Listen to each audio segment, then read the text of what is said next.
இந்த சித்ரா பௌர்ணமி அப்படின்னு சொல்லக்கூடிய இந்த நாள் சித்திரகுப்தனுக்கு சார்ந்த ஒரு நாள் அப்படின்றது நம்ம எல்லாருக்குமே தெரியும். சித்திரகுப்தன் கிட்ட நம்ம என்ன வேண்டிக்கணும், சித்திரகுப்தனை எப்படி வழிபடணும் அப்படின்னா, சித்திரகுப்தன் கிட்ட விளக்கேற்றி அதற்கு முன்னாடி ஒரு வாழை இலை போட்டுக்கோங்க. வாழை இலையில நல்லா அதை தொடச்சு அந்த வாழை இலை போடுறதுக்கு முன்னாடி கீழே ஒரு கோலம் போட்டு அதற்கு மேல இந்த வாழை இலை போட்டு நீங்க பண்ணக்கூடிய நெய்வேத்தியம் என்னவாக இருக்கணும் அப்படின்னா, சக்கரை பொங்கல், அதே மாதிரி நீங்க கலந்த சாதம் எது வேணாலும் நைவேத்தியம் பண்ணலாம். தேங்காய் சாதம், புளியோதரை, லெமன் சாதம், இந்த மாதிரி என்ன வேணாலும் நீங்க நைவேத்தியம் பண்ணிக்கலாம். அந்த பூஜை இதோட முடியல. அந்த இலையை நீங்க என்ன பண்ணணும் அப்படின்னா, இந்த சித்திரகுப்தனுக்கு நைவேத்தியம் பண்ணதுக்கு அப்புறம் அந்த இலையை அப்படியே எடுத்துட்டு உங்களுடைய வீட்டு வாசலுக்கு போங்க.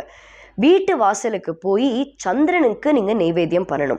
அப்போ சந்திரன் கிட்ட என்ன வேண்டிக்கணும் அப்படின்னா, நம்ம மனசு நல்லா இருக்கணும், நம்மளோட எண்ணம் நல்லா இருக்கணும். அந்த எண்ணமும் மனசும் நல்லா இருந்தா நம்ம கண்டிப்பா புண்ணியம் தான் பண்ணிட்டு இருப்போம். அப்போ சித்திரகுப்தன் கணக்கு எடுக்கும் போது சந்தோஷமா இருப்போம். அந்த கணக்கு பேஸ் பண்ணி தான், அந்த கணக்கை அடிப்படையா வச்சுட்டு தான் நம்மளுக்கு அடுத்த ஜென்மம் எப்படி வரும் அப்படின்றதே நம்மளுக்கு தெரியும்.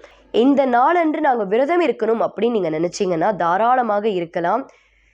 சித்திரகுப்தனை நினச்சி சிவபெருமான மனசில் வச்சுட்டு நீங்கள் விரதம் தாராளமாக இருக்கலாம். எதற்கு அப்படின்னா, தெரியாமல் ஒரு பாவத்தை பண்ணியிருப்போம், அதை மனசால உணர்ந்திருப்போம்.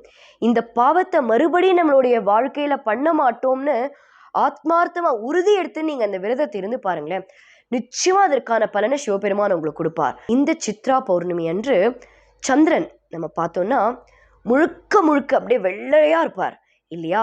அந்த நாளன்று கண்டிப்பா நீங்க சர்க்கரை, உப்பு இது ரெண்டுத்தையும் வீட்டுக்கு கண்டிப்பா வாங்குங்க. ஒவ்வொரு கிண்ணத்துல பூஜை அறையில வச்சு அந்த நாள்ல நீங்க பூஜை அறையில சர்க்கரை ஒரு பாத்திரத்திலையும் அதே மாதிரி உப்பு ஒரு பாத்திரத்திலையும் பூஜை அறையில வைங்க. அதை எடுத்து மறுநாள் நீங்க கண்டிப்பாக அதை பயன்படுத்தலாம். இப்போ சித்திரகுப்தன் கையில் இந்த 7 எழுத்தாணி இருக்கிறதுனால ஒரு 10 நோட், ஒரு 10 பென்சில் பேனா இது வாங்கி அந்த பூஜையில் வைங்க. நீங்கள் எப்படி அந்த வாழை இலை போட்டு நீங்கள் நைவேத்தியம் பண்ணும்போது அந்த எல்லாருமே நம்ம தீபதூப ஆராதனை காமிப்போல அந்த புக்கு, நோட் புக்கு, பென்சில், பேனா இதெல்லாம் வாங்கி வச்சு நீங்கள் ஒரு 10 நோட், 10 பென், 10 பென்சில் வாங்கியிருக்கீங்கன்னா அது ஒரு 10 பேருக்கு, ஒரு 7 ஜனங்களுக்கு தானம் பண்ணுங்க. அவ்வளோ விசேஷம். அதனால இந்த சித்ரா பௌர்ணமி அன்று மனசார சிவபெருமான பிரார்த்தனை பண்ணி இனிமேல் வரக்கூடிய நாட்கள் புண்ணியங்கள் மட்டுமே பண்ண வேண்டும் அப்படின்னு நம்ம மனசார அதை முடிவு பண்ணிட்டு சிவபெருமான் கண்டிப்பாக அந்த பிரார்த்தனைக்கு பதில் கொடுப்பார் என்று சொல்லி இந்த நிகழ்ச்சியை நிறைவு செய்கிறேன். நன்றி, வணக்கம்.